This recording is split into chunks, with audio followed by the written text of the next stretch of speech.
Be strong.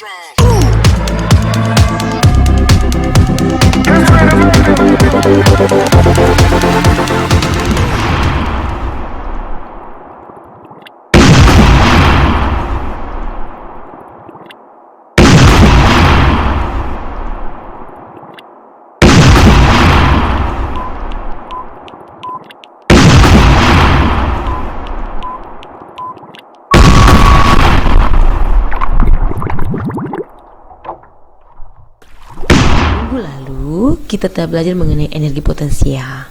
Sekarang kita bahas mengenai impuls dan momentum. Ketika kalian mendengar kata-kata impuls, apa yang di benak kalian pikirkan? Ya, bagaimana benda yang diam itu bisa bergerak? Contoh, ini ada tempat pulpen, kemudian ibu beri gaya seperti mendorong,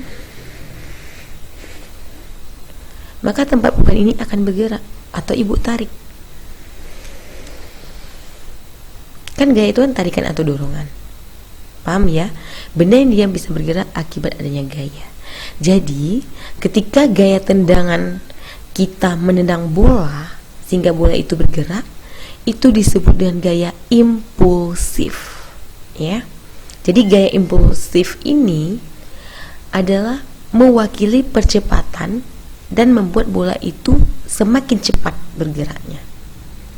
Perkalian antara gaya impulsif dengan perubahan waktu itu sama dengan impuls, atau lebih kurang pengertian dari impuls. Pengertian impuls tadi adalah perkalian antara gaya impulsif dengan selang waktu, di mana I sama dengan impuls, satuannya ada kilogram meter per sekon. Kemudian F itu adalah gaya, satuannya Newton, dan delta T itu adalah waktu, satuannya second. Oke, apa hubungan impuls dengan momentum? Impuls itu I sama dengan delta P. Impuls itu sama dengan perubahan momentum.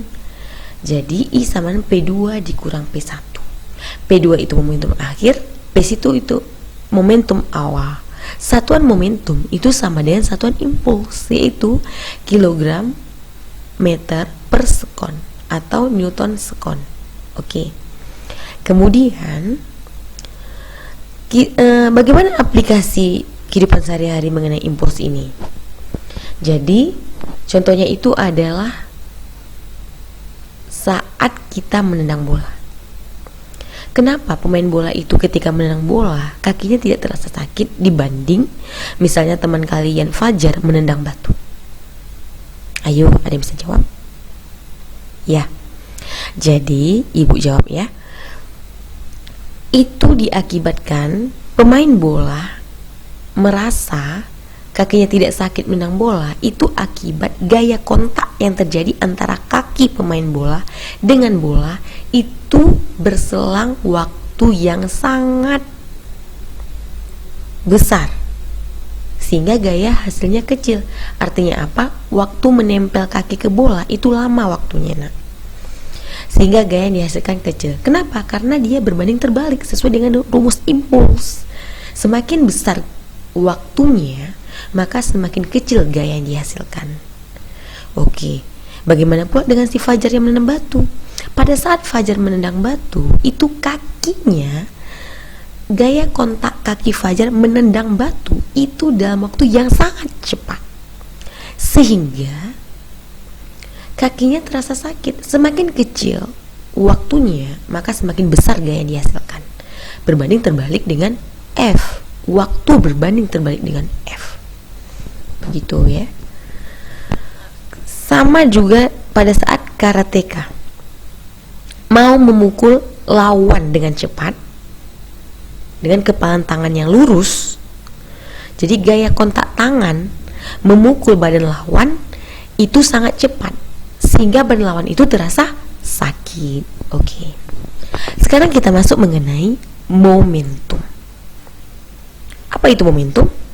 Kalau dalam kehidupan sehari-hari, contoh ada kalimat seperti ini. Seperti saat ini, keadaan saat ini kan peristiwa corona yang terjadi di belahan dunia termasuk negara kita Indonesia. Jadi wabah corona ini merupakan momentum bagi kita untuk saling tolong menolong. Contohnya kita bisa mesan melalui GoFood, ya, makanan, terus kemudian supir atau driver ojek online itu kita beri makanannya atau kita tambah uang tipsnya, seperti itu. Kemudian di sini kan pengertian momentum itu kan kesempatan, ya. Tetapi kalau di dalam fisika itu pengertiannya sangat khas, bahwa momentum itu adalah perkalian antara massa dengan kecepatan. Jadi setiap benda yang bergerak pasti memiliki momentum. Maka P sama dengan M kali V, di mana P ada momentum satuannya adalah kilogram meter per sekon, M itu massa satuannya kilogram, dan V itu adalah kecepatan satuannya meter per sekon. Oke. Pada momentum ini ada besaran vektor, nak. Maka penjumlahan pada momentum itu harus menggunakan aturan penjumlahan vektor. Jadi, misalnya ada sebuah benda, bukan sebuah, dua ya. Ada dua buah benda, ini kotak Hano. Oke, kemudian ini ada tempat bros tadi, ya.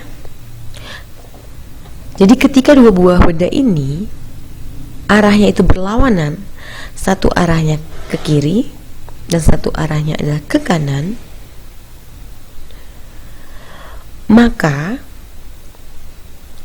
penjumlahan momentum antara kedua buah benda ini itu adalah tanda kurang. Artinya apa? P sama dengan P2 dikurang P1. Kalau kedua buah benda ini sama-sama bergerak ke kiri, jatuh ya.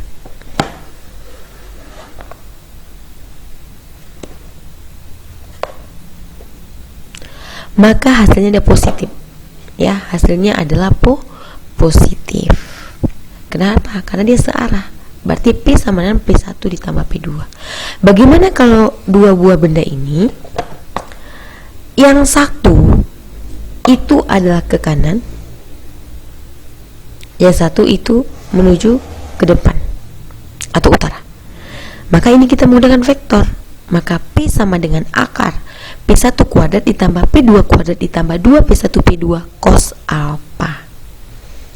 Jadi hari ini pembelajaran kita sampai di sini dulu ya, nak.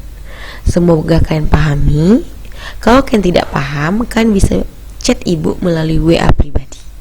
Kemudian hari ini kalian boleh meringkas atau membuat intisari dari penjelasan ibu. Oke? Sudah dulu ya, nak. Wabillahi taufiq wal hidayah. Wassalamualaikum warahmatullahi wabarakatuh.